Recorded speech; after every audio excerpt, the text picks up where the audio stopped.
राधा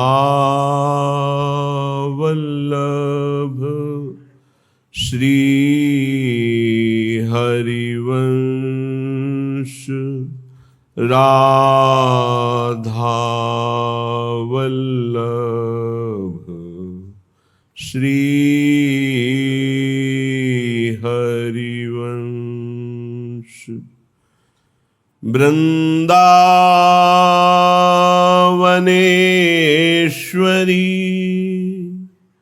तवैव पदारविन्दम् प्रेमामृतैकमकरन्द रसौघपूर्णम्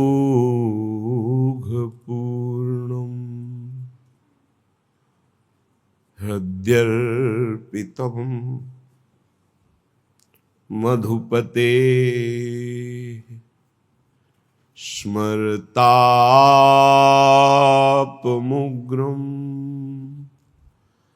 निर्वापयत् परम शीतलमाश्रया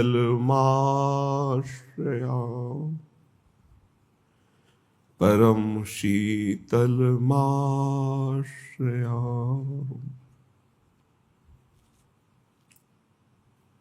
दीजे मोही ऐसो बास ब्रज माही। कैसे हम ब्रज में रहें, हमारी रहनी कैसी होनी चाहिए, भोरी सखी श्री जी से ऐसा मांग रहे हैं। दीजे मोही ऐसो बास ब्रज माही। जुगल नाम को भजन निरंतर। जुगल नाम को भजन निरंतर और कदम बन छाही। दीजे मुहि ऐसो वास ब्रज माही। मुझे ब्रजवास मिले, पर ऐसा निरंतर मेरी जिह्वा से युगल नाम चलता चाहिए। राधा वल्लभ राधा वल्लभ राधा वल्लभ लाल को हृदय ध्यान मुख नाम। अगर कहीं वृंदावन की लताओं के नीचे बैठ करके नाम कीर्तन वाणी गायन का सौभाग्य कुछ क्षण भी मिले तो वृंदावन की लताएं आशीष देती हैं, प्रिया प्रीतम की प्रीति का आशीष देती है। जैसे कोई राधा ऐसा उच्चारण करता है तो सुन करके हृदय में लगता है क्या दे दूं, इसको कैसे सुख पहुंचाऊं। ये तो एक क्षुद्र थोड़ी सी प्रीति, गुरु कृपा से आचार्य कृपा से नाम यत्किंचित। जो अपार प्रीति में डूबी हुई लताएं हैं, जिनके पत्ते पत्ते से राधा राधा निकलता है, उनको जब हम नाम कीर्तन सुनाते हैं, पद महिमा जो लीला गुण से भरी हुई है, तो हमें आशीष देती है। तुम्हारे हृदय में युगल सरकार के प्रति अपार प्रेम प्रकाशित हो, पक्का मानिए।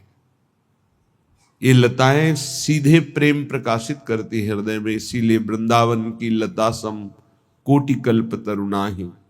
रज की तुल वैकुंठ नहीं और लोक की माही। करोड़ों कल्प तरु समानता नहीं कर सकते वृंदावन की लता के। ब्रजवासिन के जूठन टूका अरु यमुना को पानी। रसिकन की सतसंगति दीजे सुनिबो रस भरी बाणी। हे प्रियाजू, ऐसी कृपा करो कि मुझे वृंदावन वास मिले, ब्रजवास मिले। निरंतर जब तक हमारे शरीर में चेतना है, हम नाम जप करते हुए अपने श्वासों को व्यतीत करें। कोई भी श्वास बिना नाम के ना जाए। हे प्रियाजू, वृंदावन की लताओं का सेवन, सेवा करने का सौभाग्य मिले और ब्रजवासियों की जूठन पाने को मिले, उनके टूक पाने को मिले। ये बड़ा आंतरिक रहस्य है। ब्रजवासियों का एक टूक भी प्रिया प्रीतम की तरफ आकर्षित करने में समर्थ है। हरिराम व्यास जी ने कहा है, भूख लगेगो मांग खाऊंगो, गिनो न सांझ सवेरो, ब्रजवासिन के भूख टूक और घर घर छाछ महेरो, ऐसो कब करी हो मन मेरो। जब भूख लगे, ब्रजवासियों के टूक मांग कर उदर में डाल लिए, युगल नाम जपते हुए वृंदावन की लताओं का सेवन कर रहे, यमुना जी का दर्शन, यमुना जी के तट पर बैठकर लीलाओं का गायन, यमुना जी का आचमन, ये सब प्रिया प्रीतम के प्रेम को प्रदान करने वाला है। व्यास रसिक तेई बड़े, ब्रजते अनत न जाएं, वृंदावन के स्वपचलो जूठन मांगन खाएं। यदि रसिकों की सभा में बड़े रसिक जो कहे जाते हैं तो वो कौन होते हैं? बोले, जिन्होंने निष्ठा ले ली है कि ब्रज 84 कोस से बाहर नहीं जाएंगे। कुछ महापुरुष तो ऐसे हैं जो श्री वृंदावन की सीमा को पार नहीं करते। व्यास रसिक तेई बड़े, ब्रजते अनत न जाएं। ब्रजवासी जितने हैं उनमें जाति पक्ष नहीं देखा जाता। ये भगवत पार्षद हैं। वृंदावन के स्वपचलो जूठन मांगे खाएं। स्वपचलो ये आदेश है, बहुत बड़े महापुरुष हैं, आचार्य हैं। कभी ऐसा नहीं सोचना चाहिए कि ये अमुक वर्ण के हैं। यहां वर्ण नहीं है, यहां भगवत पार्षद हैं, ये भगवत धाम है। धाम में केवल भगवत कृपा पात्र जन ही रहते हैं, चाहे वो पशु हो, पक्षी हो, कीट हो, पतिंगा हो, लता हो, महात्मा हो, कोई गृहस्थ हो, कोई भी हो, सब कृपा पात्र। कृपा पात्र में कोई वर्ण भाव नहीं देखा जाता, जाति भाव नहीं देखा जाता। जैसे लोहा तभी तक लोहा कहा जा सकता है जब तक पारस का स्पर्श नहीं हुआ। पारस का स्पर्श होते ही वो स्वर्ण हो जाता है, उसे लोहा नहीं कह सकते। ऐसे ही परम वैष्णव धाम प्रियाजू का निज महल, इसमें जो आता है उसकी राधिका कृपा बिन सबके मनन अगम्य। मन से भी नहीं सोच सकता कैसा होगा वृंदावन। तो वो आ चुका है, तो लाडली जी की अपार कृपा हुई है। जब कृपा रूपी पारसमणि छू गई तो अब शरीर संबंधी जाति वर्ण आदि की भावना का त्याग कर देना चाहिए। सब चिद स्वरूप है, भगवत स्वरूप है, भगवत पार्षद है। ब्रजवासिन के जूठन टूका, अरु यमुना को पानी, रसिकन की सतसंगति दीजय, सुनिबो रस भरी बानी। बड़ी कृपा। भोरी सखी जो प्रियाजू से याचना कर रही हैं, अपने को पता भी नहीं था, मांगना भी नहीं आता था। जब महत्व जानते तब तो मांगते, बिना मांगे अनमांगे दे दिया श्री जी ने। मनुष्य शरीर में वृंदावन का आश्रय और वास और ब्रजवासियों के टूक अनमांगे दे दिया। यमुना रस रानी तो हमारी प्रिय सखी हैं, उनकी तो अपार कृपा है।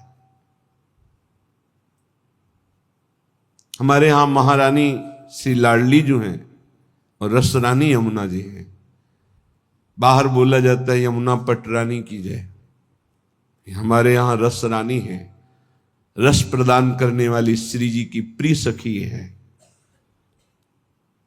जब रसिकों की संगति मिल जाए तो समझ लेना चाहिए हमारा अंतिम जन्म है। यदि समझ ठीक हो जाए और रसिकों की संगति पर महत्व बुद्धि हो जाए तो समझ लेना चाहिए अब हमारा आखिरी जन्म है। सत्संगति संस्कृति कर अंता, गोस्वामी तुलसीदास जी कह रहे हैं, बड़े भाग पाइब सत्संगा तो बिना ही प्रयास होई भव भंगा। यदि सत्संग मिल गया तो संस्कृति चक्र आवागमन का अंत है, इसीलिए संत का संग मिल गया। रसिकन की सत्संगति दीजे सुनिबो रस भरी बानी, क्योंकि उनकी रस भरी वाणी सुनने से हमारा जो मलिन मन है वो स्वाभाविक निर्मल होने लगता है।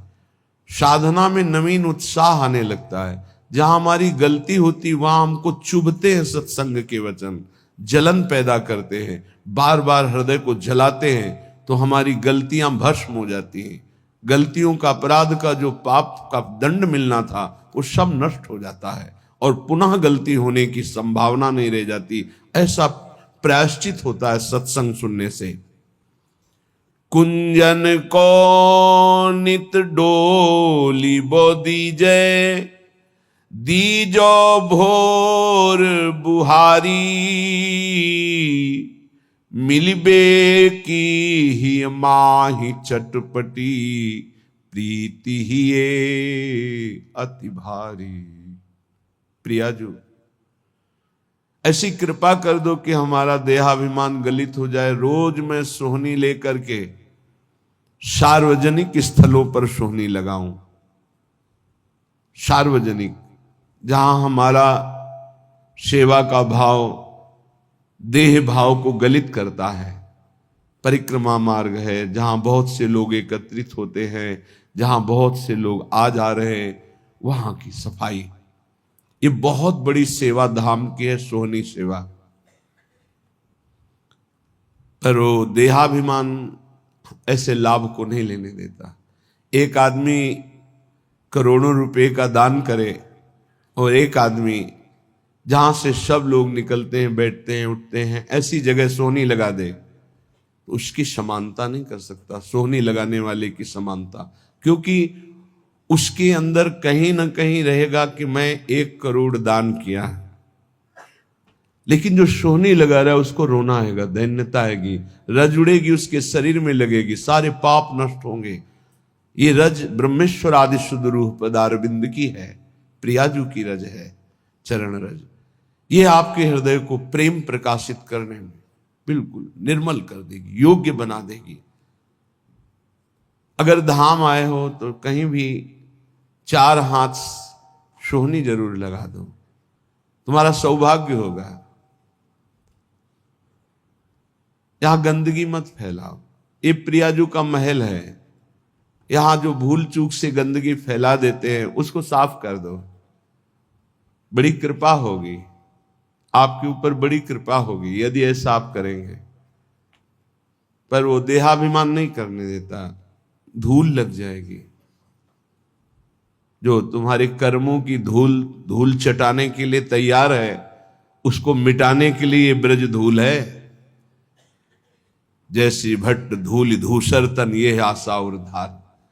बड़े वो महान भाग्यशाली हैं जिन्होंने ब्रजरज के द्वारा समस्त कर्म बंधनों को छिन्न भिन्न कर दिया है। ये जल्दी समझ में नहीं आएगा। ब्रजरज लगाने की हिम्मत नहीं पड़ेगी पापात्मा को। देखते हैं कि अगर ऐसे हुआ भी तो ऐसे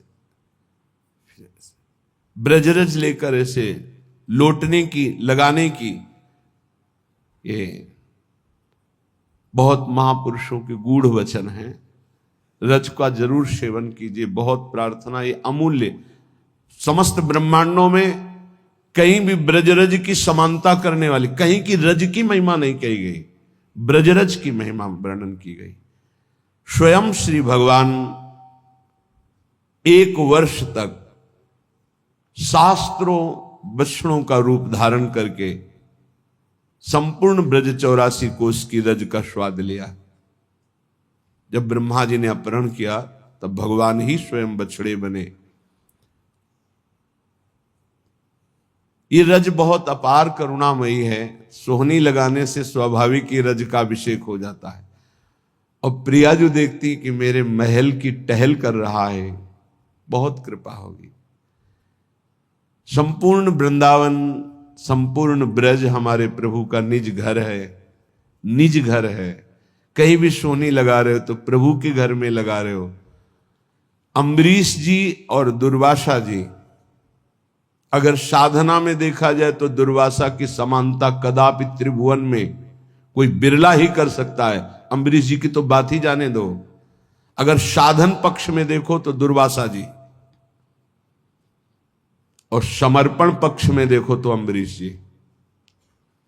अपने हाथ से सोहनी लगाते हैं, अपने हाथ से पोछा लगाते हैं, चक्रवर्ती सम्राट होते हुए भी। तो सुदर्शन चक्र उनकी रक्षा में है और उनको पता भी नहीं है। दुर्वासा जी दूर्वा रस पान करते हैं, केवल वलकल की लंगोटी लगाते हैं, 60-60 हजार वर्ष की समाधि धारण करते हैं। कोई साधारण महात्मा नहीं, लेकिन कहीं ना कहीं साधन पक्ष का बल है। और अम्बरीश जी के हृदय में सावई मनः कृष्ण पदारविंदयो, केवल श्री कृष्ण चरणारविंद में मन अर्पित करके निरंतर चिंतन, दैन्य भाव, ये आत्मसमर्पण बहुत जोर का होता है।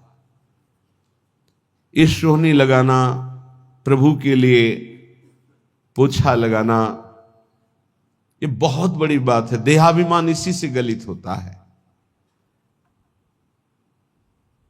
कुंजन को नित डोलिबो दीजो, दीजो भोर बुहारी।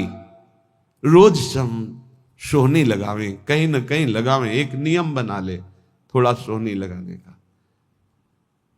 अपने लोगों को का नियम था, पूरा हित धाम को करते हुए परिक्रमा मार्ग मदन टेर के सामने तक ऐसे पूरा साफ कर, पद गुनगुनाते हुए जो सोहनी लगाने में सुख मिलता है ना, अलग अलग स्वाद होता है भजन का।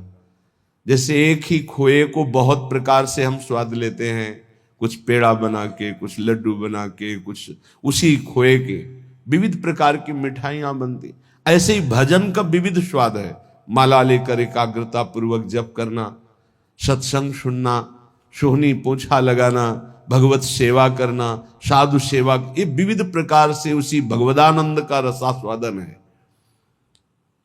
श्री भोरी सखी जी कहती हैं, प्रिया जो ऐसी कृपा करो कि ब्रज में वास मिले, वृंदावन वास मिले, और आपके कुंजों में रोज सोहनी लगाने का सौभाग्य मिले। ये संपूर्ण वृंदावन ब्रज ये कुंज निकुंज है। कोटि प्राण नित बारी बोधी जय, देखत चरण छटारी। वैसे तो मुख्य 5 प्राण हैं और 5 प्राण सहायक है, तो 10 प्राण कहे गए हैं। लेकिन अगर करोड़ों प्राण होते और न्योछावर करते, उस न्योछावर के बदले में श्री जी के गोरे चरणारविंद को एक बार देखने का सौभाग्य मिलता तो सस्ता सौदा है। प्राण दिए यह प्रेम न पइए, क्योंकि श्री जी के चरणों से प्रेम प्रवाहित होता रहता है। सत्प्रेम सिंधु मकरंद रसौग धारा, प्रेम धारा गोरे चरणारविंद से ही प्रवाहित हो रही है, प्रियाजू के चरणों से। लालजू का प्रेम ही प्रियाजू है। इसलिए एक रसिक महान पुरुष ने कहा कि श्री कृष्ण का प्रेम बिना प्रियाजू की कृपा के मिल ही नहीं सकता। उन्होंने विनोद में कहा, श्री कृष्ण के पास तो प्रेम है ही नहीं, वो तो प्रियाजू है। तो एक उपासक ने प्रश्न किया के हित धाम में कि उन्होंने ऐसे कैसे कह दिया, हमें बड़ी जलन हुई कि श्री कृष्ण के पास प्रेम ही नहीं है। तुमको शब्द बोलिए, आप वही शब्द बोलिए जो वो बोले हो, क्योंकि आप मिलावट कर दोगे तो अर्थ नहीं निकल पाएगा। वो जीव के तो शब्द वो बोले, तुमको देखो उनके शब्दों में झांक के देखो क्या कह रहे हैं। श्री कृष्ण के पास तो प्रेम नहीं, क्योंकि श्री कृष्ण का प्रेम तो मूर्तिमान प्रियाजू के रूप में विराजमान है। तो बिना प्रियाजू के चरणों की आराधना के प्रेम कैसे प्राप्त हो जाएगा? क्योंकि प्रेम रूप तो सांद्रानंद घन प्रेम मूर्ति किशोरी, ललित रंगीली गाइए ताते प्रेम रंग रस पाइए। प्रिया जो कोई और थोड़ी है, लालजू के हृदय का प्रेम जब रूप धारण किया तो लाडली जू के रूप में हुआ। कोटि प्राण नित बारी बो दीजे, देखत चरण छटारी। जैसे जो केवल श्री कृष्ण उपासना में अभी प्रवेश नहीं पाए हैं पर भक्ति करते हैं, वो जब सुनते हैं कि लालजू मोर मुकुट पधराते हैं श्री जी के चरणों में, तो हमने देखा वो चूंकि अभी प्रारंभ है उनकी भक्ति का, तो भगवान ऐसा कैसे कर सकते, भगवान कैसे ऐसा कर सकते। ठीक है, लेकिन प्रियाजू तो लालजू तो भगवान है ना, भगवान ऐसे। यही है तुम्हारी प्रारंभिक दशा जिससे तुम नहीं जान पा रहे। अरे वो सेन नाई के लिए राजा के चरण चापने पहुंच गए, वो अपने भक्त के लिए सारथी बने बैठे हैं, वो अपने भक्त की मल भरी लंगोटी धो रहे हैं, वो प्रियाजू के चरणों में महावर लगावे तो कोई आश्चर्य की बात है। अरे प्रेम समुद्र प्रभु अपने प्रेम का दुलार कर रहे हैं, तुम्हें आश्चर्य लग रहा है। किंचन मात्र किसी भक्त में प्रेम आ जाता है तो मेरे प्रभु हाथ जोड़े उसकी सेवकाई के लिए खड़े रहते हैं। भक्ताधीन मन पूज्यो भक्ता नाम भयंकर। कैसे कैसे समझोगे? थोड़ी सी प्रीति आ जाए तो जहां मेरा भक्त चरण रखो वहां रखूं मैं हाथ, पीछे पीछे मैं फिर कभी न छाणू साथ, फिर वो प्रियाजू के चरणों में माथा रख दे, कौन आश्चर्य की बात है। नंददास प्रभु छवि बिलोकत प्रीति के प्रतिपाल, चापत चरण मोहन लाल। कोटि प्राण नित बारी बो दीजे, देखत चरण छटारी। इतनी आस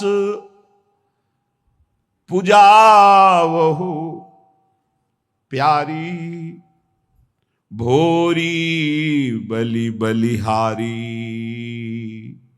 दीजे मोहि ऐसो बास ब्रज माही, जुगल नाम को भजन निरंतर, और कदम बन छाही। दीजो मोहि ऐसो बास ब्रज माही।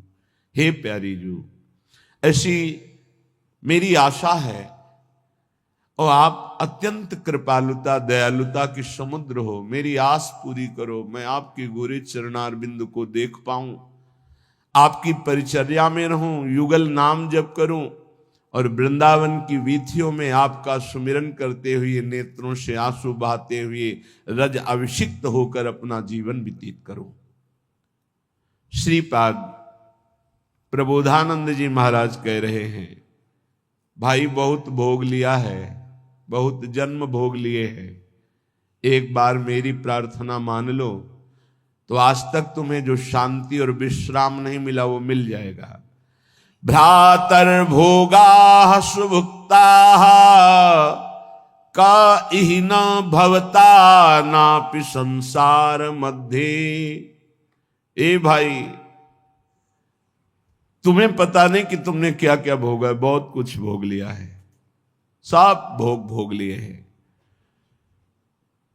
कागभूषुंडी जी को भगवत प्रसाद से शास्त्रों जन्म की स्मृति है। शास्त्रों जन्म क्या, शास्त्रों युगों की स्मृति है। कई बार उनके सामने कलयुग आ चुका, कितनी बार चतुर्युगी व्यतीत हो गई। वो कह रहे हैं गरुण जी महाराज से कि सत्य कहता हूं हे पक्षीराज हरिवाहन, आपके सामने सत्य कहता हूं, कोई ऐसा कर्म नहीं जो मैंने किया ना हो, कोई ऐसा भोग नहीं जो मैंने भोगा ना हो, लेकिन आज मुझे जो भगवान की स्मृति में सुख मिल रहा है वो किसी में सुख नहीं मिला। सब कुछ करके देख, वो अनेक जन्मों की स्मृति से सब देख रहे हैं, सकल कर्म कर थके गोसाई, सुखी न भयो आज की। आज जो मैं भगवान श्री राम की पावन चर्चा करता हूं, उनका नाम जप करता हूं, उनके ध्यान में मगन रहता हूं, इससे बड़ा सुख मुझे किसी भी साधन में, किसी भी भोग में, किसी भी कर्म में नहीं मिला है। श्रीपाद कह रहे हैं,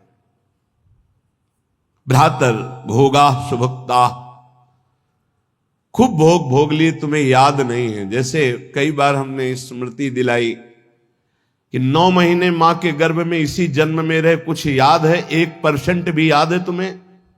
ज्यादा समय नहीं हुआ, कोई 50 वर्ष, कोई 40 वर्ष, कोई 30 वर्ष, 25 वर्ष, ऐसे सब बैठे हो।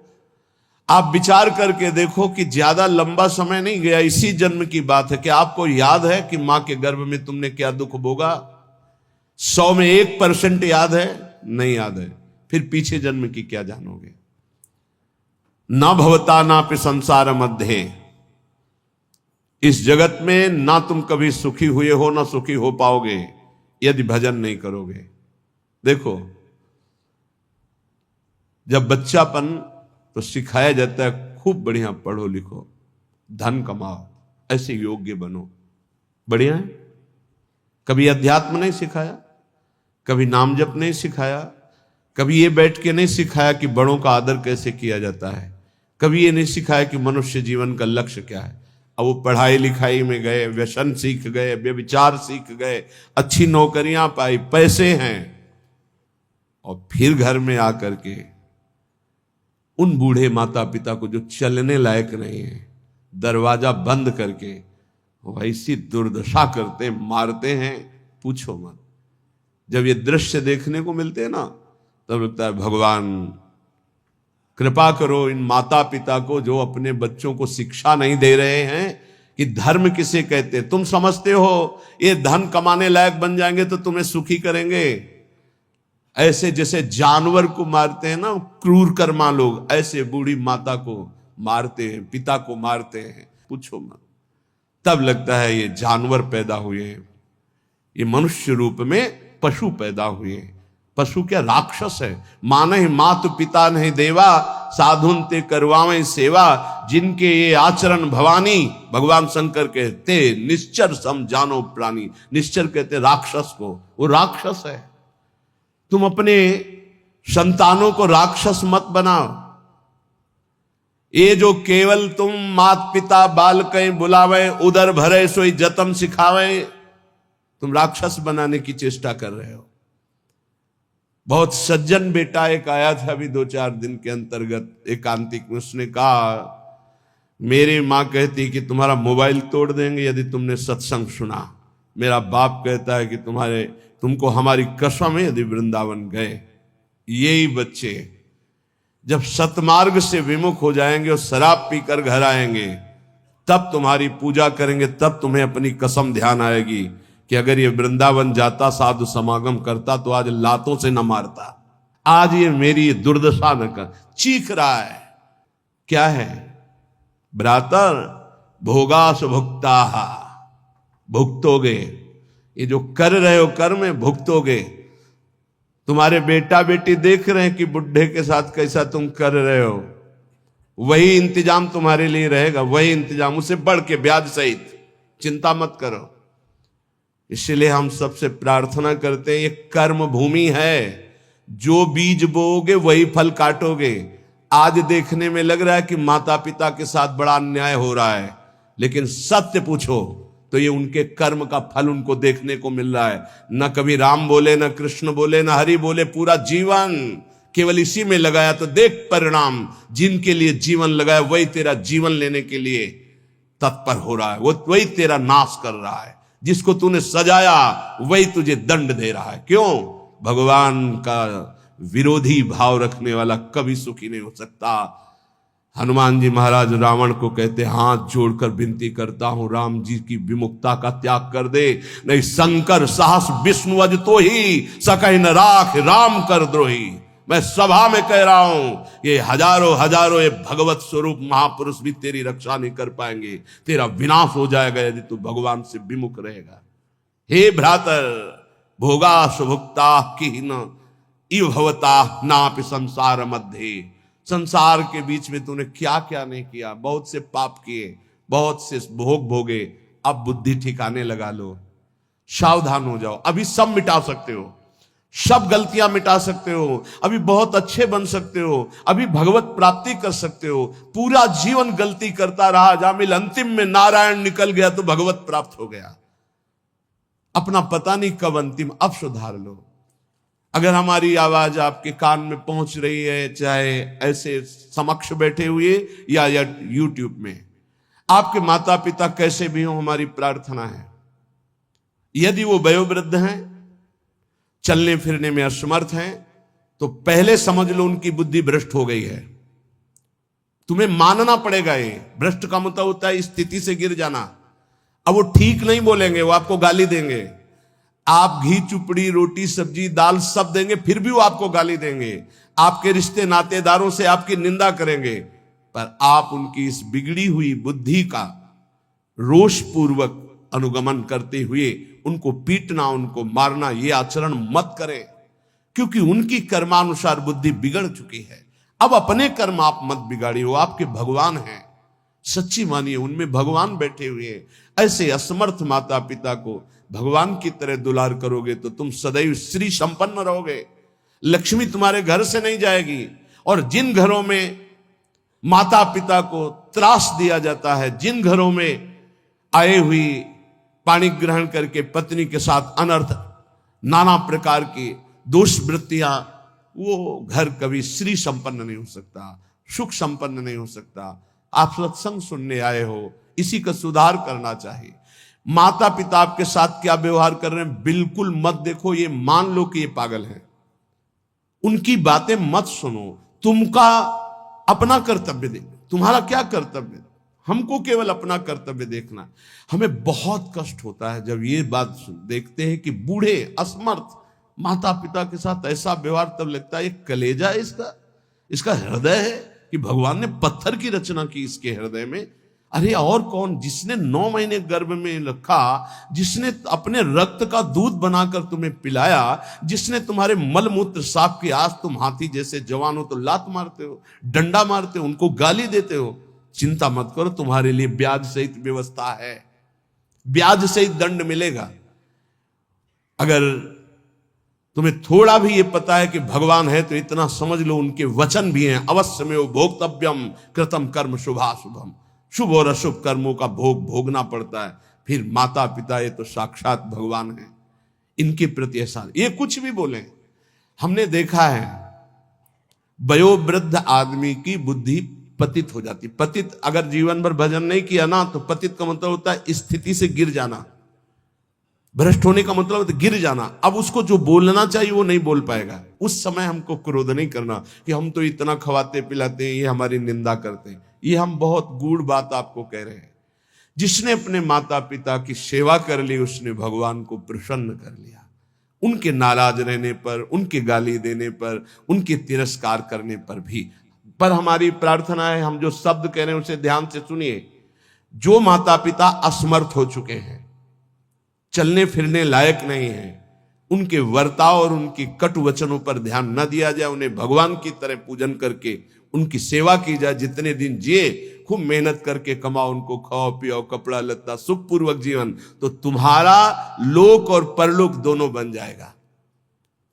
ये शब्द हम शर्त इसलिए रखते हैं कि जो माता पिता अपने कर्तव्य का पालन करना नहीं जानते हैं और अभी चल फिर रहे हैं, मनमानी आचरण करते हैं, गंदे विचारों का पोषण करते हैं, पोषण करने वालों का शोषण करते हैं, ऐसे माता पिता के लिए नहीं कह रहे।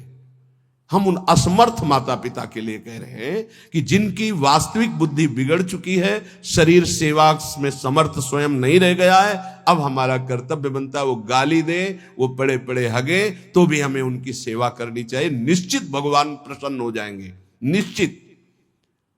हमने आपको कई बार उदाहरण में बताया है महाभारत का प्रसंग।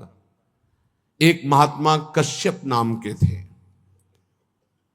तो एक वृक्ष के नीचे बैठे ध्यानस्थ थे।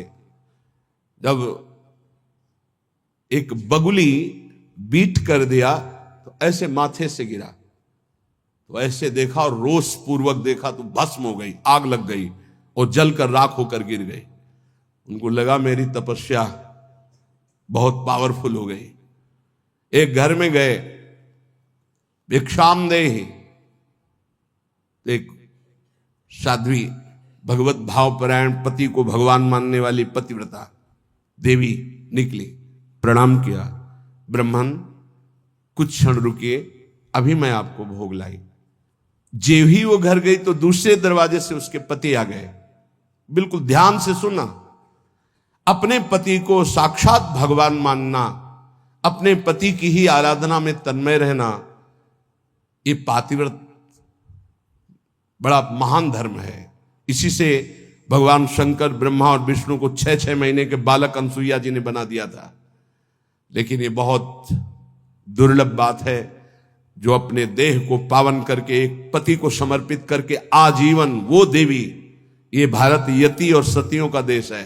धर्म की यहां जय जयकार सदैव होती रही, होती रहेगी। हां, थोड़ा कम ज्यादा अंतर पड़ता रहेगा।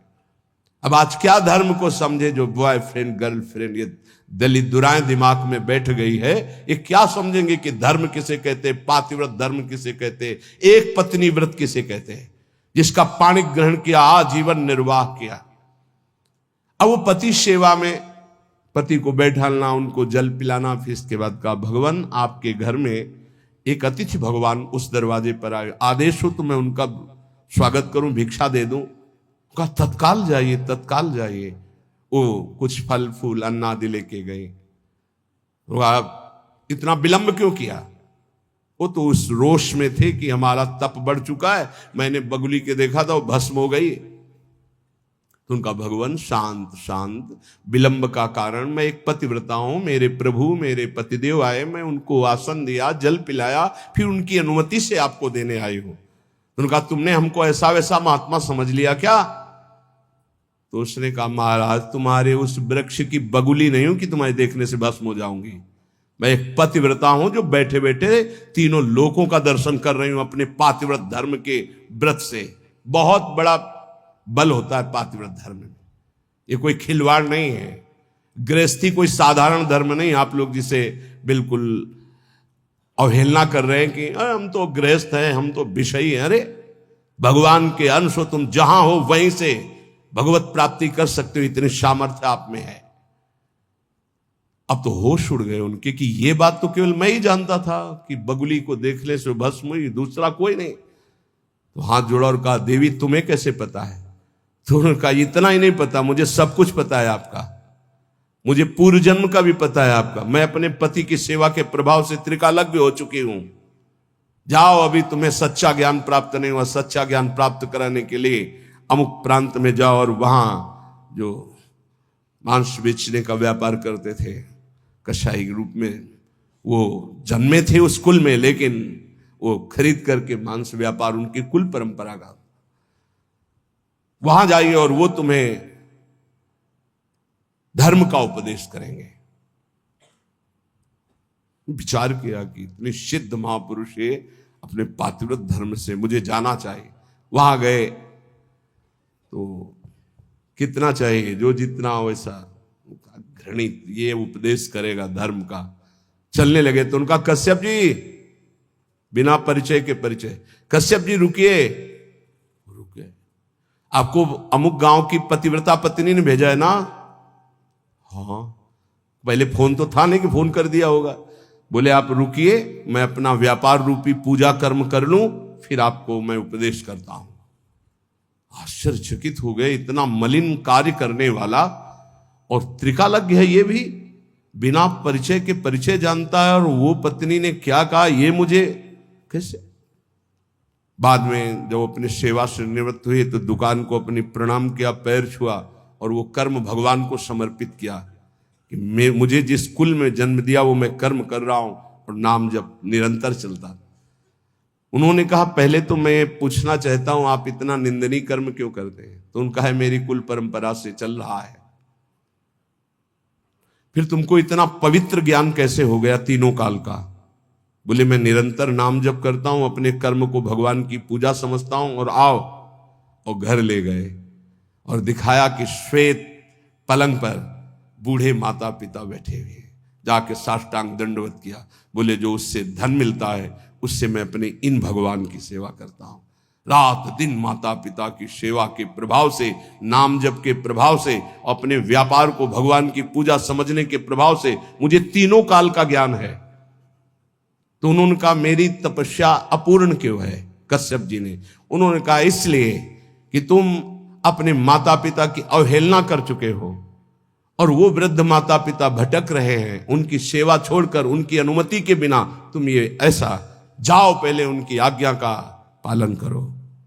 आप समझो, महाभारत में पढ़ के देखना, भगवान श्री कृष्ण द्वैपायन व्यास देव जी ने लिखा है, आज उन्हीं माता पिता से जिनसे परम सिद्धि प्राप्त होती है, परम कृपा प्राप्त होती है, ये नादान लोग नहीं जान पा रहे और अपना कर्म नाश कर रहे हैं, कर्म नाश कर रहे हैं, पूरा जीवन नष्ट कर रहे हैं। हम इस विषय में इसलिए बोल रहे हैं कि आजकल बहुत बच्चे उद्दंड हो रहे हैं और ब्याह हुआ तो वही नई बच्चियां जिनको अपने माता पिता का सम्मान करना नहीं आया, वो अपने पति के माता पिता के साथ दुर्व्यवहार करते हैं, पति के अधीन करके दोनों मिलकर उनको पीड़ा पहुंचाते हैं। हम वयोवृद्ध की बात कह रहे हैं, हम उनकी बात नहीं कर रहे जो समर्थ है, कर सकते हैं, जो शोषण करते हैं हम उनकी बात नहीं कर रहे।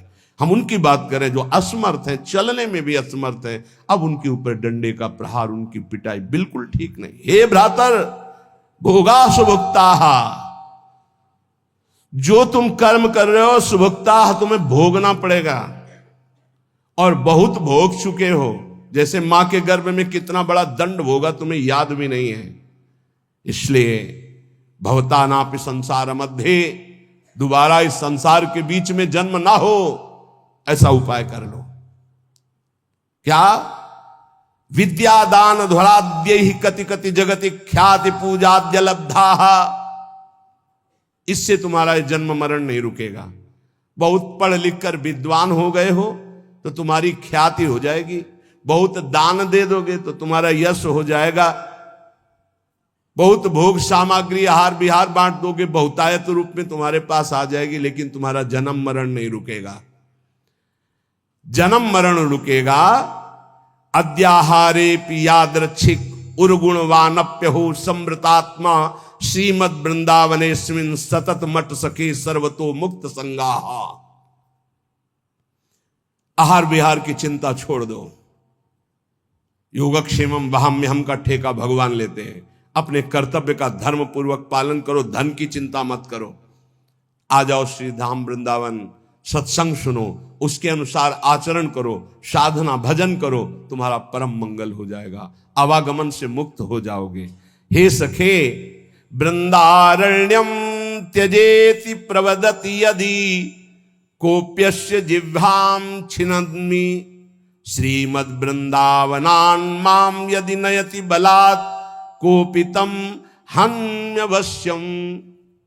यदि किसी ने मुझे वृंदावन से बाहर जाने की बात कह दी तो मैं उसकी, इतनी अनन्य निष्ठा है श्रीपाद की। बोले आप एक बार आइए, तो फिर उसे कहना पड़ता है कि क्षमा कीजिएगा, श्रीधाम वृंदावन का क्षेत्र संन्यास है। क्षेत्र संन्यास का तात्पर्य होता है मैं जिस क्षेत्र में संन्यास ले रहा हूं उस क्षेत्र का कभी त्याग नहीं कर सकता, इसे क्षेत्र संन्यास, अनन्य निष्ठा। और कह रहे हैं यदि कोई मुझे रिश्ते नाते या किसी संबंध से बलात् वृंदावन से बाहर करने की कोशिश करेगा तो मैं उसको श्रीमद् वृंदावनान् माम यदि नयति बलात् कोपितम हन्यवश्यम। बहुत जोर की बात है, बहुत होश में सुनना। ये दो बातें तो हो गई अनन्य निष्ठा की, अब रहने की बात कर रहे हैं। एक गजब की वृंदावन की निष्ठा है श्रीपाद प्रबोधानंद जी की। जबान काटने का मतलब होता है मैं तुम्हारी बात नहीं मानूंगा। देखो नहीं, जैसे गुरुजन बात कर रहे हो तो आप उन्हें कहते क्यों बार बार हमारी जबान को काट रहा है, जो मैं बोल रहा हूं बात मान। जबान काटने के दो अर्थ होते हैं, एक मूर्खता पूर्वक अर्थ निकाला जाए तो बोले जबान पकड़ के काटना, और एक होता है बात ना मानना। इस सरल शब्दों में संत किसी की जबान नहीं काटते, संत उनकी बात नहीं मानते, यही है जबान काटना। बोले हमारी जबान को बार बार काट रहे हो, हम जो कह रहे हैं उसको नहीं मानना मतलब जबान काटना। उसको सरल शब्दों में समझिए। और मारना का तात्पर्य होता है हम आपको आज से अपना नहीं मानते। जैसे ध्रुवदास जी ने इसे सरल भाषा में कहा, माता मित्र सुतादित्य तज ध्रुव तिनको पास, वृंदावन के वास को जिनके नाय हुलास। वो कोई भी हो, हम अपना संबंध नहीं मानते हैं जो हमें वृंदावन से बाहर कर सके, ऐसे इसका अर्थ लो। अब जो कह रहे हैं वो बहुत गूढ़ विषय है। कामम वेश्याम उपेयाम न खलु परिणया यान्यतो यामि कामम चौर्यम कुर्याम धनार्थम न तो चलति पदहंत वृंदावनान में। कैसे अर्थ पड़े, हिम्मत नहीं पड़े। कामम वेश्याम उपेयाम न खलु परिणया यान्यतो यामि कामम। बहुत ऊंची निष्ठा है, इसलिए समझ पाना बहुत कठिन है। ये बहुत बड़ी बात कह रहे हैं कि वृंदावन में मैं वैश्यागमन करके भी रहना स्वीकार कर सकता हूं, लेकिन वृंदावन के बाहर में बहुत बड़ी बात कह रहे हैं। मतलब उसका अर्थ करना कठिन है, क्योंकि उनकी बहुत ऊंची निष्ठा से वो बात कर रहे हैं। भला ब्रह्मबोध संपन्न महापुरुष के अंदर कहीं कामना हो सकती? भला ऐसे अंतःकरण वाले महापुरुष जो प्रेम में निष्ठ है, उनके अंदर कहीं कामना हो सकती है? लेकिन निष्ठा की चरम सीमा का स्वरूप है। ये निष्ठा की चरम सीमा समझ पाना बहुत कठिन बात होती है, बहुत कठिन बात होती है। रसिक अनन्यमाल में एक चरित्र आता है कि वो उनके गुरुदेव भगवान हरिवंश महाप्रभु थे। उन्होंने बताया, जैसे हरिराम व्यास जी को श्याम श्यामा पद कमल संग शिरनायो, श्याम श्यामा के चरणों की जो आराधना करने वाले भक्तजन, उनकी आराधना से निश्चित प्रिया प्रीतम की प्राप्ति हो। उन्होंने गृहस्थ में थे, वो अपने घर में साधु सेवा विस्तार करने लगे। जो अब जहां जैसे संत सुनते उनके घर आते, तो एक नौजवान आदमी ने, जो बिल्कुल कोई मतलब भजन साधन से नहीं, देखा बहुत साधु वेश में हलवा पूड़ी खवाया जाता है और दक्षिणा भी मिलती है, तो पाखंड वेश धारण करके, वो साधु नहीं था, वो वहां गया तो उन्होंने उसका पूजन किया, वैसे ही जैसे संत सेवा करते हैं। अब वो वहां कोई रोक टोक नहीं थी, तो जैसे ये निष्ठा है, ऐसे वो बहुत ऊंची निष्ठा, उसको सब लोग नहीं कर सकते, करना भी नहीं चाहिए। अब उनके घर में एक नवयुवती बच्ची थी जो ब्याह योग्य थी, और माता पिता और सब खूब वैभव ऐश्वर्य और साधु सेवा करते थे। रात्रि में छत में गर्मियों में शयन होता है, तो संत ऊपर, जो संत नहीं थे, केवल वेश मात्र था, वो कुछ ऐसी चेष्टा, बड़ा प्रसंगम सारांश में किया, निष्ठा का स्वरूप। सुबह हुआ, अब आंगन में माता पिता, और वो समझ गया था कि देख, अब वो घबरा रहा था, उसके प्राण व्याकुल होते कि मारे गए हम। तो हाथ जोड़ा दोनों ने, कहा प्रभु मैं सदैव संतों को भगवान मानता रहा हूं और आपको भी भगवान मानता हूं। आपने जो भी चेष्टा की, मैं समझता हूं मेरे राधा वल्लभ लाल का ही इशारा था। आप इस बेटी का पानी ग्रहण करें, सारा महल और ये सब ऐश्वर्य आपका, और मुझे आदेश करें, अब मैं अपने गुरु हरिवंश चंद्र जी के पास वृंदावन जाकर, और चल दिए सब छोड़ के। ये ऐसी निष्ठाएं कहीं हजारों में नहीं होती, कोई बिरला। तो जैसे श्रीपाद कह रहे, बहुत ऊंची निष्ठा की बात है, इससे साधारणतया ना ले लिया जाए, क्योंकि जो ब्रह्मबोध संपन्न महापुरुष है, नहीं स्वात्मा रामम विषय मृग तृष्णाम भ्रमयति, और दूसरा जो प्रेम में, वहां कहीं गुंजाइश ही नहीं है, ये निष्ठा की केवल बात है। कह रहे कि यदि तो बोले चोरी करके खा लूं, चौर्यम कुर्याम धनार्थम न तो चलति पदम हंत वृंदावनान में, एक कदम वृंदावन से बाहर नहीं होऊंगा, चाहे मुझे छीन के खाना पड़े, चाहे चोरी करके खाना पड़े, चाहे वृंदावन वृंदावन वृंदावन। इसीलिए इसकी व्याख्या ज्यादा नहीं की कि ये अज्ञानी जीव नहीं समझ पाएंगे। परिहासे प्यन्या प्रिय कथन मुक्तोति बधिरहा। देखो देखो, आप समझना, अगर मैं कभी हंसी मजाक में भी बुरा बोलने की बात आएगी तो गूंगा बन के रहूंगा, कभी किसी को कष्ट देने के लिए हंसी मजाक भी नहीं करूंगा। परिहासे, ऐसे महापुरुष भला जरा सोचना, इसीलिए वहां रुक रहे थे कि शायद है बहुत लोग बाहर के भी बैठे ना समझ पावे इतनी ऊंची स्थिति की बात और महापुरुष की बात का उपहास करने लगे। परिहासे प्यन्या प्रिय कथन मूकोति बधिरा, यदि किसी का अप्रिय दुख भरा मेरा वचन उनके कान में पहुंचने का अप्रिय वाला हो तो मैं जिंदगी भर मौन रहूंगा, कभी बोलूंगा नहीं, परिहास में भी नहीं बोलूंगा जिससे किसी का हृदय दुखी हो। और परेशान दोषानुश्रुति मनु विलोकेंधनयनहा, यदि वृंदावन में कोई गलत कर रहा है ऐसा मेरे नेत्र देखेंगे तो कभी देखने लायक नहीं रखूंगा अपने नेत्रों को। वृंदावन का दोष मैं नहीं देख सकता, वृंदावन वासी का मैं दोष भाव कभी अपने में, परेशान दोषान हूं, मैं सुनूंगा भी नहीं, मन से भी नहीं चिंतन करूंगा, और बिलोकेंध नयना, देखते हुए भी मैं अंधा बन जाऊंगा, अपने नेत्रों को देखने लायक नहीं रखूंगा। ये निष्ठा वृंदावन और वृंदावन वासी। शिलावन निश्चेष्टा परवपुसी बाधा लव विधौ, यदि कोई हमारे शरीर को पीटने लगेगा तो मैं बिल्कुल पत्थर की काष्ठ की तरह बन जाऊंगा। पीट लो, प्रारब्ध है इस शरीर, मैं पलट कर उसको थप्पड़ नहीं मारूंगा। इतनी बड़ी स्थिति को समझना है। ये ऐसा देखा है, महापुरुषों को देखा है, देखा है। आप लोग इस समय से आधुनिक वातावरण में है कि जहां वो कष्ट नहीं मिले हैं। नीचापमाने सुधा, नीच पुरुषों द्वारा किया हुआ अपमान अमृत के समान सहा जाता है। ये अवसर होते, ये कृपा होती है। आप कैसे समझोगे इसे कृपा कहते हैं? ये परीक्षा होती भूमिका बदलने के लिए। ऐसे भूमिका बदलती अध्यात्म की, बड़े बड़े महापुरुषों की। चाहे कोई कितना भी मुझे कष्ट दे, पीटे, मैं पत्थर के हृदय रख करके सह जाऊंगा कभी। शिलावन निश्चेष्टा, कोई चेष्टा ही नहीं करूंगा, पत्थर में जैसे डंडा मारो, कुछ नहीं बोला ऐसे। पर वपुष बाला लव विधो, लेश मात्र भी पीटने वाले को कष्ट नहीं होने देंगे। यही उमा संत के यही बड़ाई, मंद करत जो करे भलाई।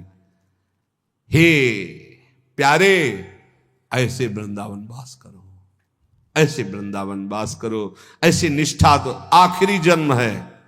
वृंदावन में सत्संग सुन रहे हो, नाम जप करो, नहीं वृंदावन वास है तो आश्रय ले लो, पर इतने सहनशील रहो तो ये आखिरी जन्म है। बार बार जन्म मरण के चक्र से मुक्त हो। मानव जीवन केवल अच्छी कमाई के लिए है। संतों के महामहिम वचनों के अनुसार जो चलता है वो पुण्य एकत्रित करता है, और जो कुमार्गगामी बुद्धि के अनुसार चलता है वो पाप एकत्रित करता है।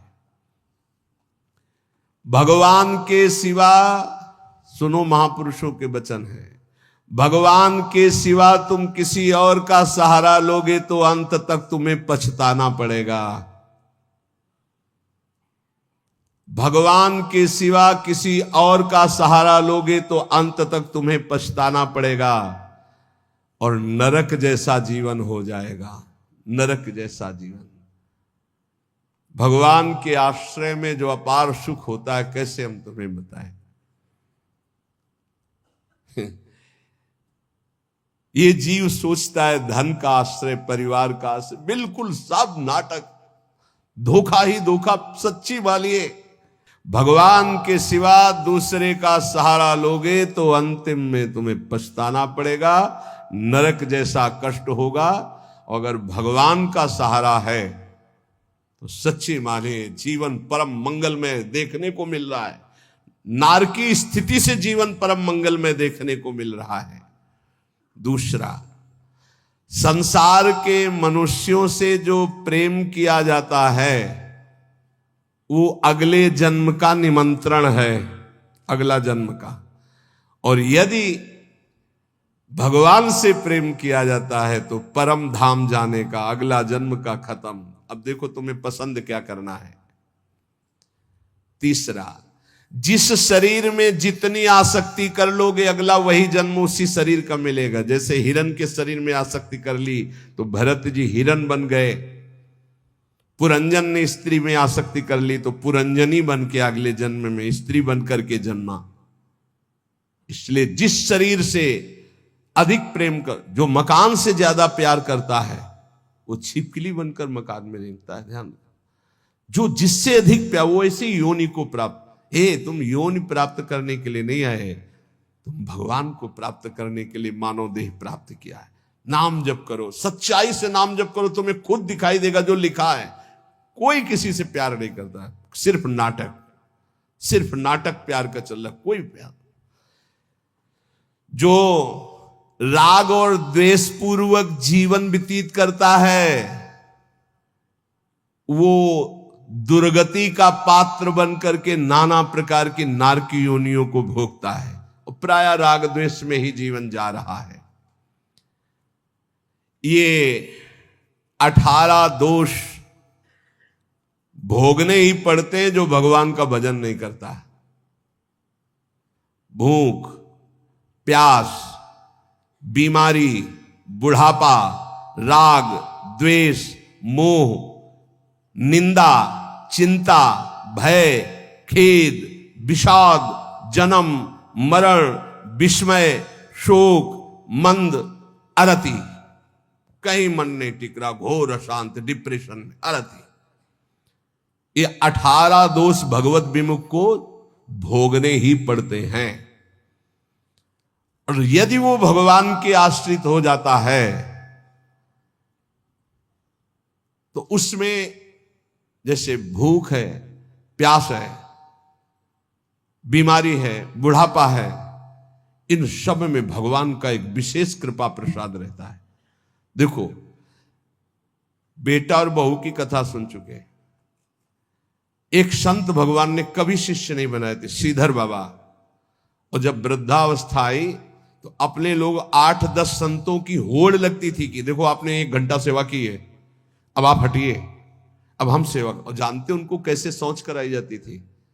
ऐसे टांग लिया जाता था 2 संत और ऐसे हाथ में कराई जाती थी। क्यों? क्योंकि भजन करते थे।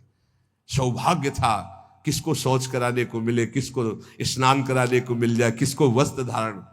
ये सौभाग्य, भगवान के सिवा किसी को अपना नहीं माना। तो ऐसे गोद में, संतों की गोद में उनकी सेवा होती थी। और अंतिम समय राधा राधा मुख से निकल रहा था, सब संत कीर्तन कर रहे थे और ऐसे पधारे, पूछो मत। ये है ना कोई शिष्य, ना कोई जगह, ना कोई 1 रुपया। तो ऐसे भगवान की तरह अंतिम समय उनकी पूजा हुई। जब उनका शरीर असमर्थ था, ड्यूटी लगती थी, अलग अलग ड्यूटी लगती। कई संत भगवान अपने ड्यूटी लगी थी कि इतने बजे से इतने, और लड़ाई होती थी। देखो आपने 1.25 घंटा आज कर लिया, 15 मिनट ज्यादा कर लिया, अब आप हटिए, आप हम मुझे तो कहते यार थोड़ी देर और कर ले। मतलब लोभ लगता कि जितना अधिक मैं सेवा कर पाऊं। क्यों? क्योंकि भजन परायण थे और वहां पैदा किया है, संपत्ति दी है, लात मार रहे। भगवान से विमुख जो है उसे 18 दोषों को भोगना पड़ता है। जो भगवान के कृपा पात्र होते हैं उन्हें संत संग मिलता है। जिन्हें संत संग मिलता है उनमें अंत काल में जैसे भगवत प्राप्ति होगी वैसा संयोग बना दिया जाता है। अंत काल में दादू मन ही सो मल उपजय, मन ही सो मल धोई, सीख चले गुरु साधु की, तो तू निर्मल होई। नाम जपे रुचि साधु को, साधु जपे रुचि नाम, दादू दोनों एक टक, यहू आरंभ यहू काम। कह रहे मन गंदा हो गया है, अब मन ही निर्मल हो तब बात बनेगी। कैसे निर्मल हो? बोले गुरु का उपदेश, साधु का संग, ये साबुन है, बहुत जल्दी मन को निर्मल कर देता है। बोले जब नाम जपे तब रुचि साधु की, जब नाम जपो कहे तो संतों में तुम्हारी प्रीति हो जाएगी, और जब संत नाम देंगे तब भगवान में प्रीति हो जाएगी। ये नियम है, ये सिद्धांत। गुरुमुख के प्राप्त नाम से ही भगवत साक्षात्कार होता है। दादू हरि साधु यो पाइए, अविगत के आराध। साधु संगति हरि मिले, हरि संगत सुसाध।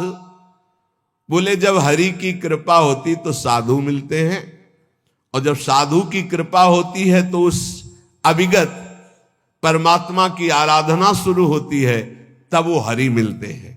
तो हरि की कृपा का फल साधु, और साधु की कृपा का फल हरि दर्शन। हरि जब अव्यक्त कृपा करते तब संत दर्शन मिलता है। अब मोहि भा भरोस हनुमंता, बिनु हरि कृपा मिले नहीं संता। तो मन भुवंग बहु विष भन्या, निर्विष क्यों न होई। दादू मिलिया गुरु गारुणी, तो निर्विष किया सोई।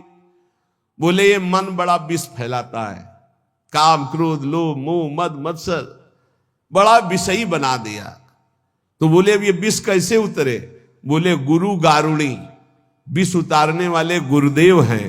जो गुरुदेव ने नाम मंत्र दिया है उसको जपो तो मन का सारा विष उतर जाएगा, निर्विकार मन हो जाएगा। पूजा मान बड़ाइया, आदर मांगे मन। राम गहे सब परिहरे, सोई साधु जन। सबके मन में होती है हमारी पूजा हो, हमारी मान हो, हमारी बड़ाई हो, हमारा आदर हो। लेकिन साधु वही है जो मान बड़ाई आदर को स्वीकार नहीं करता, इच्छा नहीं करता। सब में मेरे प्रभु है, सबको प्रभु को भाव से प्रणाम। इतने विराट रूप भगवान इतने रूप में आकर दर्शन देते हैं, ये भाव नहीं रखना। मान बड़ाई आदर इसका कहीं भी नहीं। मेरे प्रभु आकर मुझे दर्शन देते हैं, करुणा करके इतने रूपों में दर्शन देते हैं। जो भगवान को प्राप्त करना चाहता है वो साधु कैसा होता है? जो मान बड़ाई आदर आदि को भी स्वीकार नहीं करता। विश्व सुख माही रमि रहा, माया हित चितलाई। सोई संत जो उबरे, स्वाद छोड़ी गुण गाई। संसार के विषय भोगों में रम रहे जीवों का उद्धार कौन कर सकता है? बोले संत। बोले कौन संत? जो बोले केवल भगवान के गुण गा रहा, उसके बदले में कुछ नहीं चाहता है। अगर कुछ चाह है, रुपया पैसा भोग सामग्री स्वाद मान बड़ाई प्रतिष्ठा, तो उसकी वाणी का प्रभाव नहीं पड़ेगा। विषयों में फंसे हुए, माया में फंसे हुए जीवों का उद्धार किससे होता है? बोले संत से। बोले किन संत से? बोले सोई संत जन उबरिया, जो स्वाद छोड़ी गुण गाई। स्वार्थ स्वाद इनको छोड़कर कोई भी चाह नहीं, केवल स्वांता सुखाए तुलसी रघुनाथ गाथा। बोले ऐसे संतों की वाणी से माया में फंसे हुए लोगों का उद्धार होता है। साधु मिले तब उपजे, हृदय हरि को ध्यान। दादू संगति साधु की, अभिगत पुरवै आन। बहुत शीघ्र परमात्मा प्राप्ति होती है ऐसे संत महात्मा के संग से। उनके बताए हुए ध्यान नाम गुण कीर्तन से बहुत जल्दी भगवत साक्षात्कार होता है। प्रेम कथा हरि की कहें, करें भगत ल्यो लाई। पिबे पिबावे राम रस, सोजन मिलवो आई।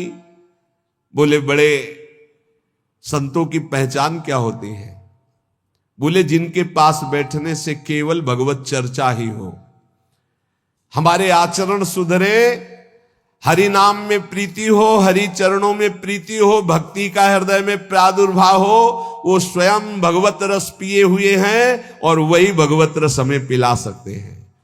साहब सो सन्मुख रहे, सत्संगति में आई। दादू साधु सब कहें, सो निर्फल क्यों जाई। बोले साहब के सन्मुखता बनी रहेगी यदि संत संग रहेगा। साहब हरि के सन्मुख हो जाओगे, और सन्मुख होए जीव मोहि जबहि, जन्म कोटि अगनासौ तबहि।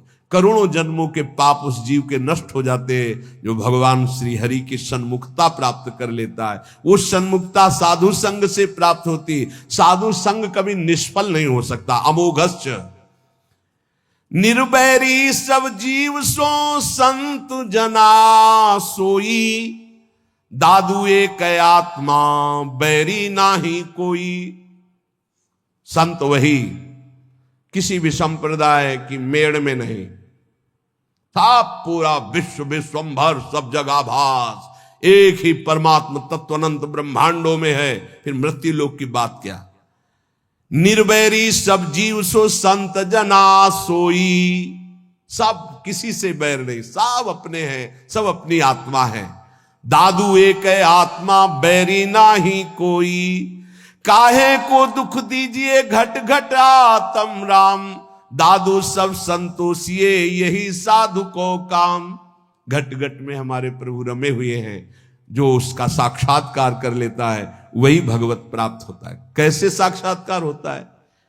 एक है अक्षर पीव का सोई सत कर जानी, हरि नाम सतगुरु कहा दादुर सो परवाणी। जो गुरुदेव ने अक्षर बोला बस उसी पकड़। ये बहुत जगह महापुरुषों से मिला है। गुरु द्वारा दिए गए नाम मंत्र का अद्भुत चमत्कार है, बस उसी में लग जाओ, जितना जपोगे उतना ही लाभ मिलेगा। दादू नी का नाम है, तीन लोक तरी जाए, रात दिवस रटिबो करे। रात दिन बड़े भाग्यशाली जिनको ये पता है कि जाना है मुझे, तो खूब अधिक धन कमा ले, नाम रूपी धन। राधा राधा राधा राधा वल्लभ राधा वल्लभ। दादूनी का नाम है, हरि हृदय न विसारी, मूर्ति मन माही बसे सांस सांस संभारी। तब जानना कि हमारा नाम रंग ला रहा है, जब हर श्वास में नाम चले और सामने नामी की छवि विराजमान हो। दादू साहब कह रहे, मूर्ति मन माही बसे सांस सांस संभारी, दादूनी का नाम है, आप कहे समझाई, और आरंभ सब छाड़ दे, हरि नामो ल्यो लाई। केवल लगन लगा लो नाम में, सब पूर्ति हो जाए। जितना नाम अधिक जपोगे, श्री भगवान गीता जी में कहते हैं कि कई प्रकार के हमने यज्ञों का वर्णन किया। श्रेयान द्रव्य मयाद्यज्ञाज ज्ञान यज्ञ परंतप, सर्वम कर्माखिलम पार्थ ज्ञाने परिसमाप्यते। बड़ी यज्ञ अभी कल चर्चा की थी कि श्री भगवान ने बताया ब्रह्म यज्ञ, द्रव्य यज्ञ, स्वाध्याय यज्ञ, तप यज्ञ, प्राणायाम यज्ञ, भगवदर्पण यज्ञ, अभिन्नता यज्ञ, कर्तव्य कर्म रूपी यज्ञ, विषय हवन रूपी यज्ञ, समाधि रूपी यज्ञ, योग यज्ञ, स्तंभ प्रवृत्ति, ये सब यज्ञ हैं। इन सब यज्ञों में भगवान कह रहे हैं, जो द्रव्य यज्ञ है, रुपया पैसा से जो यज्ञ होती है, ये जितनी भी यज्ञ हैं, इन सब में ज्ञान यज्ञ श्रेष्ठ है। सर्वम कर्माखिलम पार्थ ज्ञाने परिसमाप्तये, इसलिए श्रेयान द्रव्य मयाद्यज्ञाज ज्ञान यज्ञ परंतप। परम कल्याण जो होता है वो ज्ञान होने से होता है। इतना तो ज्ञान हो जाना चाहिए कि हमारा स्वरूप भगवान का अंश है, भगवत स्वरूप है। हम शरीर में फंस गए और मुझे मुक्त होना, इस शरीर से, इस शरीर से मुक्त होना है। अगर इस शरीर से मुक्त नहीं हुए तो बहुत घटिया शरीर मिलने वाले हैं, कीड़ा मकोड़ा कितने योनियां हैं। जो रुपये से यज्ञ होती है उसमें महत्ता धन की होती है, इसलिए वो परम लाभ नहीं प्राप्त हो पाता द्रव्य यज्ञ के द्वारा। द्रव्य यज्ञ में सब पदार्थ आ जाते हैं यज्ञ के, क्योंकि वो सब अर्थ से प्राप्त होते हैं। एक द्रव्य यज्ञ करे 10 अश्वमेध यज्ञ, और एक बार श्री कृष्ण को भाव से प्रणाम कर ले तो 10 अश्वमेध यज्ञ करने वाला श्री कृष्ण को प्रणाम करने वाले की बराबरी नहीं कर सकता। अब आप विचार करो, द्रव्य यज्ञ कितना छोटा है जिसको बहुत बड़ा माना जाता है। यहां भगवान कह रहे हैं द्रव्य यज्ञ से श्रेष्ठ है ज्ञान यज्ञ। क्योंकि सभी यज्ञ कर्मजन्य और कर्म करने वाले में यह रहता है कि मैंने ये किया।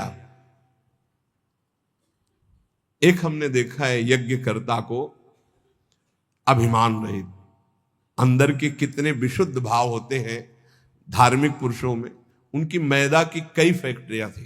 वो आते थे पूर्व गुरु आश्रम में, जब संन्यास मार्ग में थे, 10 गाड़ी उनके साथ होती थी। बहुत दूर से गाड़ी और पादुका उतार करके सबको वहीं रोक कर अकेले आते। उन्होंने जब यज्ञ कराई तो सब जो यज्ञ के, एक हाथ में टोकरी, एक हाथ में सोनी, जहां कोई खा पी के फिर हर सुविधाएं सब पवित्र वैदिक सिद्धांत से होना। और उनका काम केवल यही था, झाड़ू और टोकरी ले। पूरे किलोमीटर में यज्ञ मंडप था, पूरी सब व्यवस्थाएं, और अकेले, किसी का चंदा नहीं, कि खूब अर्थ था।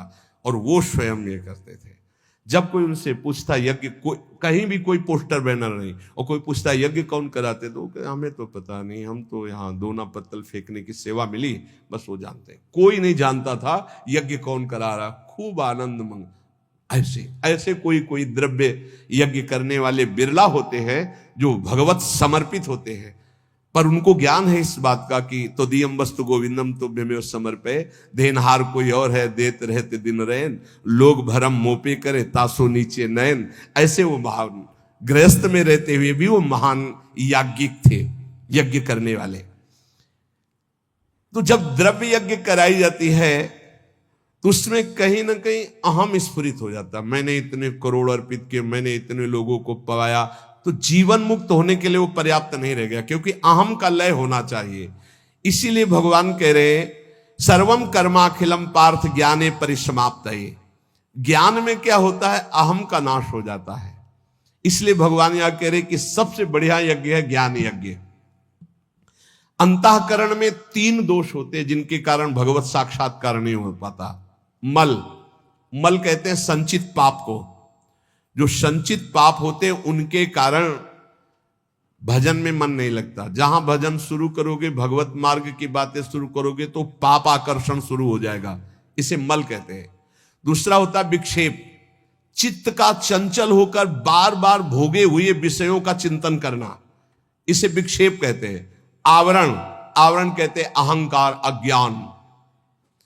इन 3 के कारण जीव की भगवान में रुचि नहीं होती और भगवान की प्राप्ति में बाधा ये 3 पहुंचाते। मल, संचित पाप, विक्षेप, भोगों के प्रति चित्त का चंचल होना, आवरण, अहंकार, अज्ञान। जब हम कोई भी कर्म करते हैं तो उसमें ये आवरण ढक जाता है, अहंकार, मैंने ये किया। और जहां ये हुआ मैंने ये किया, तो उसका कल्याण नहीं हो पाता। ये खास बात है। उसका फल मिलेगा, उसे भगवत प्राप्ति नहीं हो पाएगी। अहंकार विमूढ़ात्मा करता हमें मनते। अहंकार में मूढ़ता बनी रहती है और ये रहता है कि मैंने ये किया, और जब मैंने ये किया तो अवश्य भोगना पड़ेगा, चाहे शुभ हो या अशुभ हो, भगवत प्राप्ति नहीं होगी। जब हमें किसी महापुरुष का आश्रय मिलता है, संत महात्मा का, और वो जब हमें उपदेश करते हैं, तब हमें समझ में आता है कि सारे कर्म भगवान के लिए करने हैं। हमारे पास जो शारीरिक बल, रुपया, पैसा, भोग सामग्री, सब श्री भगवान की। तो हम भगवत भाव से जब कर्म करके भगवान को समर्पित करने लगते हैं, तो हमारे अंदर के दोष नष्ट होने लगते हैं। मल पहले नष्ट होगा, संचित पाप भस्म होंगे। अब हमको थोड़ा विवेक आने लगा कि जितने भोग भोगे उनमें कोई सुख तो है नहीं, तो बार बार चित्त जो भोगों की तरफ जा रहा था उसे वापस करने लगे, तो विक्षेप नष्ट होने लगा। अब अहंकार भगवद अर्पित होकर के चरणों में चला गया, तीनों ठीक हो गए। मल, विक्षेप, आवरण जहां हटा, तो सामने सच्चिदानंद भगवान का उसको अनुभव हो जाता है। अब बोले ये मल, विक्षेप, आवरण हटाने के लिए जो साधु संग चाहिए, गुरु का संग चाहिए, वो कैसे प्राप्त हो? बोले जब विवेक, वैराग्य, समदमादि, सठ संपत्ति, मुमुक्षता, श्रवण, मनन, निधिध्यासन, तत्व पदार्थ संशोधन, ये जो दैवी भागवती ज्ञान के साधन है, इनकी जब प्राप्ति की इच्छा होती तो गुरु बनाने की इच्छा होती। कोई ऐसे संत मिले, कोई ऐसे सदगुरु मिले। देखो भगवान सामने विराजमान है अर्जुन के, और कह रहे हैं कि जब कभी मल विक्षेप आवरण हटाने के लिए ज्ञान की आवश्यकता होती है तो गुरु की प्राप्ति की इच्छा होती है। तो अपने मल विक्षेप आवरण को हटाने के लिए, कल्याण प्राप्ति के लिए, मंगल के लिए, सुख प्राप्ति के लिए, ज्ञान यज्ञ के लिए, तत्व ज्ञान के लिए किसी संत का आश्रय लो। कैसे? बोले तद्विद्धि प्रणिपातेन परिप्रश्नेन सेवया उपदेक्षन्ति ते ज्ञानम ज्ञानिनस्तत्वदर्शिनः। भगवान से पहले प्रार्थना करो कि हमको तत्वज्ञानी महात्मा मिल जाए। बड़ा मुश्किल है तत्वज्ञानी महात्मा मिलना।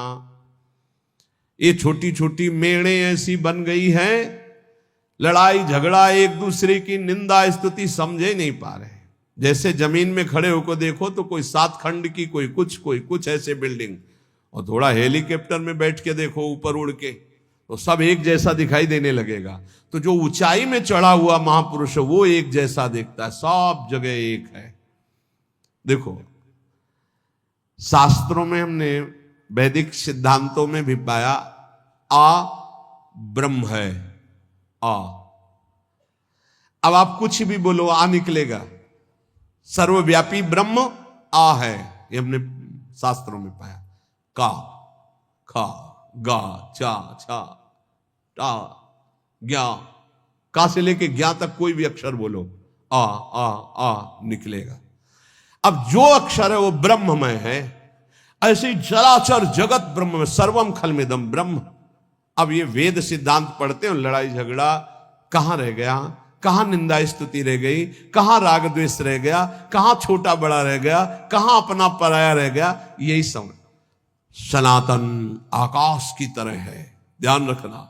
सनातन धर्म आकाश की तरह है, सनातन धर्म वायु की तरह है, सनातन धर्म जल की तरह है, सनातन धर्म पृथ्वी की तरह है, सनातन धर्म सूर्य की तरह है। जहां देखो वही सनातन सूर्य है, सनातन वायु, सनातन जल, सनातन भूमि, सनातन आकाश, सनातन अग्नि, अंदर और बाहर, यह है सनातन।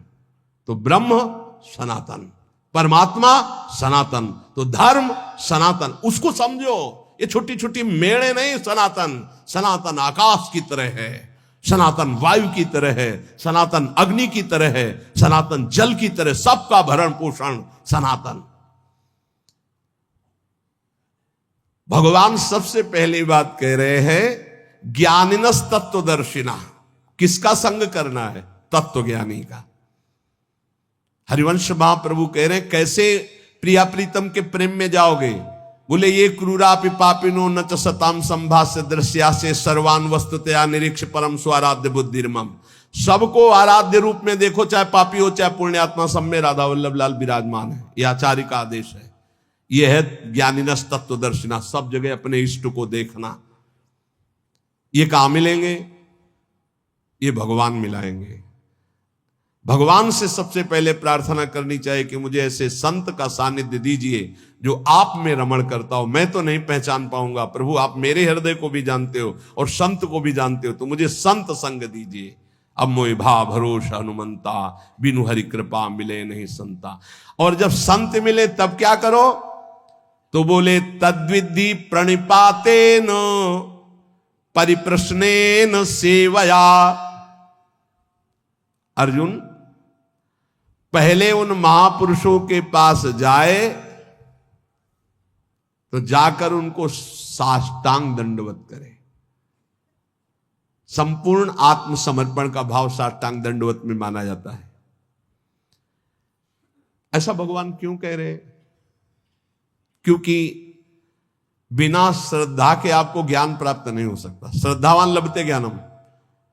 अगर श्रद्धा कमजोर है तो ज्ञान नहीं प्राप्त हो सकता। अगर वास्तविक किसी संत का लाभ लेना है तो श्री भगवान ने आदेश किया पहले अहंकार छोड़ो, पहले कोरे कागज की तरह उनके पास जाओ।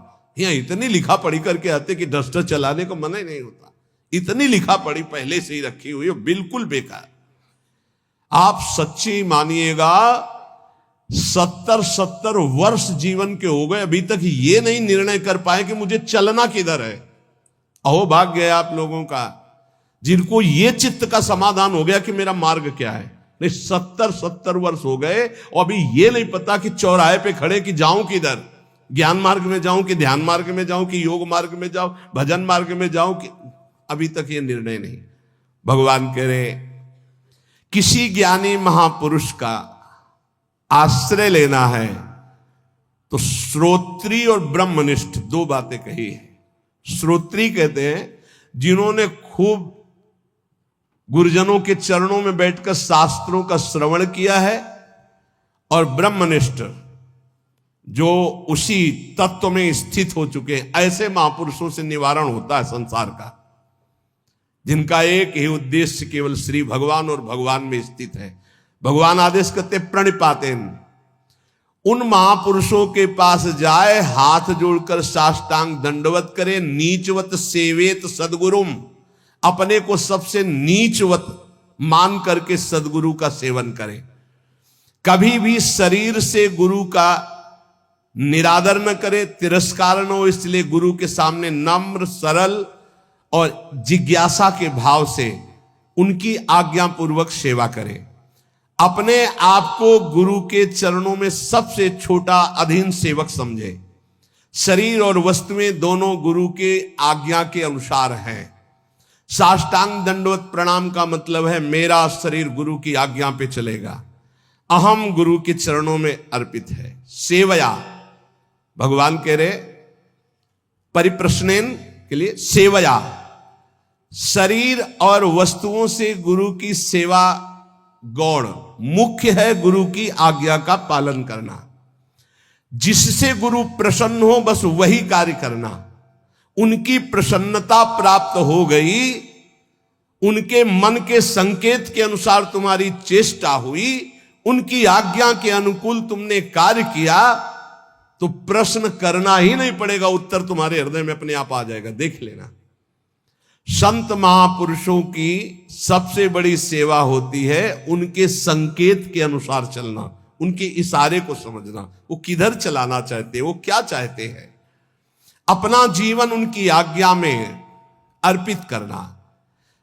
संतों को जितना सिद्धांत प्रिय है उतना अपना शरीर प्रिय नहीं है। तो एक आदमी संत की शरीर सेवा करे, उनकी आज्ञा का उल्लंघन करे, और एक आदमी केवल उनकी आज्ञा का पालन करे, तो संत कृपा उसके पास ज्यादा फलीभूत होगी जो आज्ञा का पालन कर रहा है। संत सिद्धांत की रक्षा के लिए अपने प्राण त्याग सकते हैं, इसलिए सच्चा संतों का सेवक वही है जो उनकी आज्ञा का दृढ़ता पूर्वक पालन करता है। तो पहले प्रणिपातेन साष्टांग दंडवत सेवया, तन्मन वचन से उनकी सेवा, फिर परिप्रश्नेन, तब प्रश्न बनता है। केवल प्रश्न होना चाहिए परमात्मा की प्राप्ति का। अब जैसे लौकिक सांसारिक बातों को आप हमारा भी समय नष्ट करेंगे, अपना भी समय नष्ट करें, वो तो आप भोग ही रहे हो। आप उनसे कैसे निकल पाओ, इसके लिए तो संत समागम मिला है। अब वहां आकर भी प्रपंच की चर्चा, अब हम कैसे बताएं। अब हमसे आकर के मान लो वोट का समय चल रहा है, हम तो खुली बात करते हैं, हमारा उद्देश्य भगवत प्राप्ति का है। अब हमारे पास आए साष्टांग दंडवत किए बैठे हो, भी वोट में खड़े हैं, आपका आशीष चाहिए, तो भाई जय विजय इस पर ध्यान न देकर राष्ट्र सेवा पर ध्यान दो। बाहरी जय विजय कोई विशेष बात नहीं, राष्ट्र सेवा की प्रीता ही विजय श्री है। तुम हार होते हुए भी हारोगे नहीं यदि राष्ट्र सेवा का भाव है, और यदि राष्ट्र सेवा का भाव नहीं पद भोग का है तो विजय होते हुए भी तुम्हारी हार है, वो कोई खास बात नहीं। महाराज श्री ने विजय श्री का आशीर्वाद दिया। हम कहते हैं भैया हमारी बात को समझो, हमारा उपदेश केवल धर्म, राष्ट्र और भगवान के लिए है। विजय श्री उसी के पास है जो उत्साह संपन्न होकर हमारे राष्ट्र की सेवा का भाव रखता है। ये प्रजा भगवान का स्वरूप है। जब आप प्रजा को प्यार करोगे, उनके बीच में जाओगे, उनकी समस्याओं को देखोगे, वहां समस्याओं का निदान करोगे, अपने आप हमारे भारत के प्रिय रहेंगे। हमारा उद्देश्य भगवत प्राप्ति, हमारा उद्देश्य नेता और महान जनों को गाइड कर सके, ऐसी मेरी सामर्थ्य नहीं। हम तो उनके गाइड के लिए हैं जो इस संसार से छक गए हैं और भगवान की प्राप्ति करना चाहते हैं कि अब मैं भगवान को प्राप्त। हम न किसी के वोट जिता पाएंगे और न किसी के हम सहयोग कर पाएंगे। हम इतने बड़े महात्मा नहीं है कि विजय श्री नहीं होगी। कह तो दिया, किसकी विजय हो गई? कुछ नहीं हो। हाँ, हरिश शरणम राधा राधा राधा, पक्का संसार से विजय प्राप्त कर लोगे, माया पर विजय प्राप्त कर लोगे। ये बात हमको बड़ा चुभता है, छल कपट का व्यवहार। हम तो सिद्धांत की बात करते हैं, आप उसे घसीटते हो पार्टी बंदी में, आप उसे घसीटते हो अपनी नेतागिरी में। हमारे पास ये सब नहीं। कम से कम संतों को तो बख्श दो, भगवान के मार्ग में चलने लायक उनको तो रखो। हमारे लिए संपूर्ण भारत प्राण प्रिय आत्मस्वरूप है। हमारे लिए न कोई श्रेष्ठ है, न कोई लघु है, न कोई प्रिय है, न अप्रिय है, सब हमारी आत्मा है। जितनी भी पार्टियां, जितने भी भारत देशवासी, सब हमारी आत्मा है। हमारे लिए कोई एक नहीं है। इसलिए प्रार्थना है कि ये जो पक्ष लेकर आया जाता है कि हमको विजय श्री का आशीर्वाद मिले, ये ऐसा यहां बिल्कुल नहीं है। कदापि मत आइए। यहां आइए तो अपना परिचय मत दीजिए कि हम नेताजी हैं। आप आइए और भगवत चर्चा सुनिए और आंख मूंद कर प्रणाम कीजिए श्री जी को और चले जाइए। यहां परिप्रश्नेन, किस बात का प्रश्न? भगवत प्राप्ति का प्रश्न।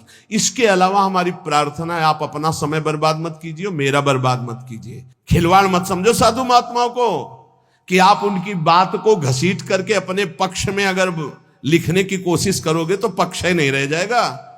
बहुत सावधानी से। ये पार्टी बंदी नहीं है, ये साधु महात्माओं का खेल है। इनमें बहुत राजा जोगी अगिंजन, इनके उल्टी रीत, परशुराम, इनसे बच के रहिए, इनसे करिए थोड़ी प्रीति, संभल करके। राजयोग, हठ योग, ये बड़े बड़े। तो आप सत्संग के लिए आए, सिर्फ एकांतिक भगवत प्राप्ति के प्रश्न के ही करता आवे। वो कोई भी हो सकता है, उसके लिए हमारे पास कोई योग्यता की बात नहीं। कोई भी हो, चाहे आप अभिनेता हो, चाहे आप नेता हो, चाहे ग्रामीण हो, चाहे आप कोई पदाधिकारी हो, हृदय से आपका स्वागत है। लेकिन आप अपना परिचय बता करके, आप अपनी वोट बैंक पुष्टता के लिए, आशीर्वाद के लिए, हमारे में योग्यता नहीं। हम माइक से कह रहे हैं, माइक से कह रहे हैं, मेरे में योग्यता नहीं कि मेरे हाथ धर देने पर कोई पदाधिकारी बन जाओगे। नहीं, हम हाथ धरेंगे तो बाबा जी बन जाओगे पदाधिकारी। राधा वल्लभ लाल की